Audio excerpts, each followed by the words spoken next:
Halo, Assalamualaikum warahmatullahi wabarakatuh. Kembali lagi dengan saya Muhammad Iqbal dari Sosiologi 2019 C, NIM 190405 64095. Ya, di sini saya akan menjelaskan sedikit tentang latar belakang jargon Habermas dan juga menganalisis aksi yang saya lakukan dengan teori jargon Habermas ini. Tapi sebelumnya saya mohon maaf karena kan nggak bisa keluar, maka saya menganalisis saja. Ya, langsung saja. Jargon Habermas dilahirkan pada tanggal 18 Juni 1929 di kota Düsseldorf di Jerman. Dia dibesarkan di kota Gummersbach, kota kecil dekat dengan kota kelahirannya. Ketika ia memasuki masa remaja di akhir Perang Dunia yang kedua, ia baru menyadari bersama bangsanya akan kejahatan rezim nasional sosialis di bawah kepemimpinan Adolf Hitler. Mungkin hal ini yang mendorong pemikiran Habermas tentang pentingnya demokrasi di negaranya. Kemudian ia melanjutkan studinya di Universitas Göttingen. Ia mempelajari kesusastraan, sejarah, dan filsafat, serta juga mengikuti kuliah psikologi dan ekonomi. Dan ia setelah itu meneruskan studi filsafat di Universitas Bonn pada tahun 1954. Ia meraih gelar doktor filsafat dengan sebuah disertasi berjudul Das Absolut und die Geschichte, yang berarti yang absolut dan sejarah, merupakan studi tentang pemikiran Schelling. Berbarengan dengan itu juga ia mulai lebih aktif dalam diskusi-diskusi politik. Hal ini juga yang mendorong Habermas untuk masuk ke Partai Nasional Sosialis Jerman. Lalu kemudian jargon Habermas menjadi peneliti dan juga menjadi asisten Theodor Adorno. Pada waktu tahun 1956, jargon Habermas berkenalan dengan Institut Penelitian Sosial di Frankfurt dan menjadi asisten dari Theodor Adorno. Habermas belajar tentang sosiologi dari Theodor Adorno. Kemudian ia juga mengambil dalam suatu proyek penelitian mengenai sikap politik mahasiswa di Universitas Frankfurt pada tahun 1964. Hasil penelitiannya dipublikasikan dalam sebuah buku Student Up Politik, yakni Mahasiswa dan Politik. Ketika jargon Habermas bekerja di Institut Penelitian Sosial tersebut, ia makin berkenalan dengan pemikiran Marxisme, menjadi seorang profesor di bidang filsafat dan sosiologi. Jargon Habermas juga menjadi seorang profesor di bidang filsafat dan sosiologi. Sekitar pada waktu yang sama, Habermas mempersiapkan habilitation-nya. Karangan ini diberi judul Strukturwandel der Offentlichkeit, atau yang berarti transformasi struktural dari lingkup umum. Suatu studi ini yang mempelajari sejauh mana demokrasi masih mungkin dalam masyarakat modern Yang fokus utama dari tulisan itu adalah tentang berfungsi tidaknya pendapat umum dalam masyarakat modern pada ukuran waktu yang sama. Habermas diundang menjadi profesor filsafat di Universitas Heidelberg pada tahun 1961 sampai 1964. Pada tahun 1964 ia kembali di Universitas Frankfurt karena dia diangkat menjadi seorang profesor sosiologi dan juga filsafat menggantikan Horkheimer. Hubungan Jürgen Habermas dengan mahasiswa dan kritik terhadap mahasiswa. Akan tetapi, kedekatan Jürgen Habermas dengan kelompok mahasiswa yang beraliran kiri radikal tidak terlalu lama. Hal itu dikarenakan aksi-aksi mahasiswa yang selalu mulai melewati ambang batas, yaitu dengan menggunakan tindakan anarkis atau tindakan kekerasan, yang akibatnya Habermas mengkritik tindakan mahasiswa melampaui batas tersebut. Akan tetapi, akibat dari kritikan tersebut, Jürgen Habermas harus bernasib sama dengan Max Horkheimer dan Theodor Adorno yang terlibat konflik dengan mahasiswa.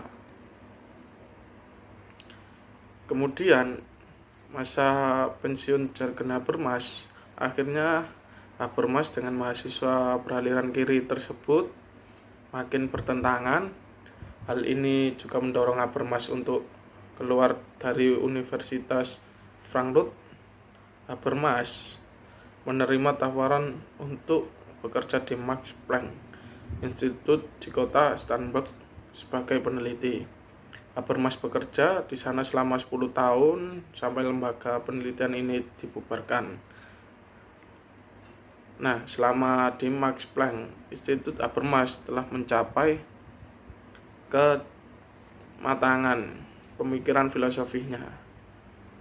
Ia mengajar di Universitas Frankfurt sampai memasuki masa-masa pensiunnya tahun 1994. Pada waktu itu, Habermas sudah memiliki reputasi internasional yang besar dan banyak juga diminta untuk berbicara di berbagai pertemuan atau diskusi-diskusi ilmiah. Lalu kemudian itu tadi penjelasan sedikit tentang Jürgen Habermas. Kemudian ini analisis tentang aksi teori saya, yakni etika paradigmatik di wilayah praksis. Ya, bangsa Indonesia dikenal sebagai bangsa yang majemuk, ditandai dengan banyaknya etnis, suku, agama, bahasa, dan budaya, dan juga adat istiadat, dan masih banyak lainnya. Untuk persoalan agama, negara Indonesia bukanlah sebuah negara teokrasi, melainkan secara konstitusional negara mewajibkan warga negaranya untuk memeluk dari salah satu agama-agama yang diakui eksistensinya sebagaimana tercantum di dalam Undang-Undang atau pasal 29 ayat 1 dan ayat 2 Undang-Undang 1945.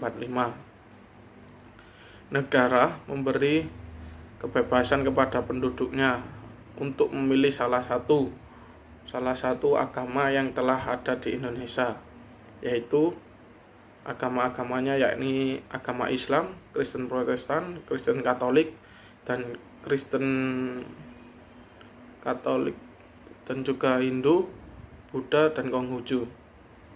Kenyataan ini dengan sendirinya memaksa negara untuk bisa terlibat dalam menata kehidupan beragama. Maka dari itu, Indonesia disebut negara-negara yang majemuk. Dan juga ketentuan pada dalam pasal 29 UUD 1945 sangat penting artinya bagi agama-agama dan para pemeluknya, karena telah memberi jaminan dan sarana keterlibatan umat di dalam mengisi dan memperkaya kehidupan berbangsa. Tiap pemeluk agama itu bisa mendapatkan kesempatan untuk menjalankan agama dan menciptakan kehidupan beragama sesuai dengan ajaran agama masing-masing. Seperti Islam, ya seperti Konghucu, Kristen itu sesuai ajarannya agamanya masing-masing lah gitu. Kemudian pengembangannya agama dan kehidupan beragama tidak boleh menjurus ke arah tumbuhnya pemikiran dan juga pemahaman agama yang sempit, karena hal ini yang bisa menimbulkan konflik antar umat beragama, terutama di Indonesia, dikarenakan di Indonesia banyak sekali penduduknya yang beragama bermacam-macam seperti Islam, Kristen Protestan, Kristen Katolik, Hindu, Buddha, Konghucu, dan lain sebagainya. Kemudian atas dasar pemahaman-pemahaman tersebut, perbedaan yang ada dalam kehidupan masyarakat Indonesia ini sebenarnya untuk memenuhi kepentingan bersama agar dapat hidup sejahtera dalam kehidupan masyarakat yang serba majemuk. Sebagai berbagai perbedaan yang ada seperti dalam suku, agama, ras, atau antar golongan merupakan realita yang harus didayagunakan untuk memajukan negara dan bangsa Indonesia menuju cita-cita yang diinginkan, yaitu masyarakat adil dan makmur berdasarkan Pancasila dan UUD 1945 dalam Negara Kesatuan Republik Indonesia. Kerukunan hidup umat beragama itu merupakan suatu sarana yang penting dalam kehidupan di negara ini, dalam menjamin integrasi sosial, integrasi nasional, sekaligus merupakan kebutuhan dalam rangka menciptakan stabilitas yang diperlukan lagi proses pencapaian masyarakat Indonesia yang bersatu dan damai. Kerjasama yang rukun dapat terjadi apabila di antara para pemeluk agama merasa saling membutuhkan, saling menghargai perbedaan, saling tolong-menolong, saling membantu, dan mampu menyatukan pendapat atau istilahnya lainnya, yakni memiliki sikap toleransi. Toleransi juga diperlukan di dalam kehidupan umat beragama. Kesimpulannya yakni bentuk toleransi antar umat beragama Islam dan Kristen di Desa Mbulu Jaya, Surabaya dapat ditinjau secara toleransi agama dan toleransi sosial. Bentuk toleransi agama bagi umat Islam tercermin dari kegiatan-kegiatan keagamaan yang rutin diadakan seperti di Desa Mbulu Jaya, seperti tahlilan, tahlil bapak-bapak, tahlil putri, jamiyah dibaiyah, khataman, dan juga pengajian. Sedangkan bentuk toleransi agama bagi umat Kristen melalui kegiatan-kegiatan keagamaan seperti kebaktian, keluarga, dan ibadah tiap hari Minggu di GKJW. Sementara juga toleransi sosial berupa kegiatan bersama atau kerjasama yang melibatkan antar umat Islam dan Kristen adalah gotong royong. Dan juga perayaan hari besar agama, kegiatan 17 Agustus, PKK, dan rapat RT, dan lain sebagainya. Ya, itu saja yang bisa saya sampaikan. Sekian dari saya, Muhammad Iqbal, pamit undur diri. Assalamualaikum warahmatullahi wabarakatuh.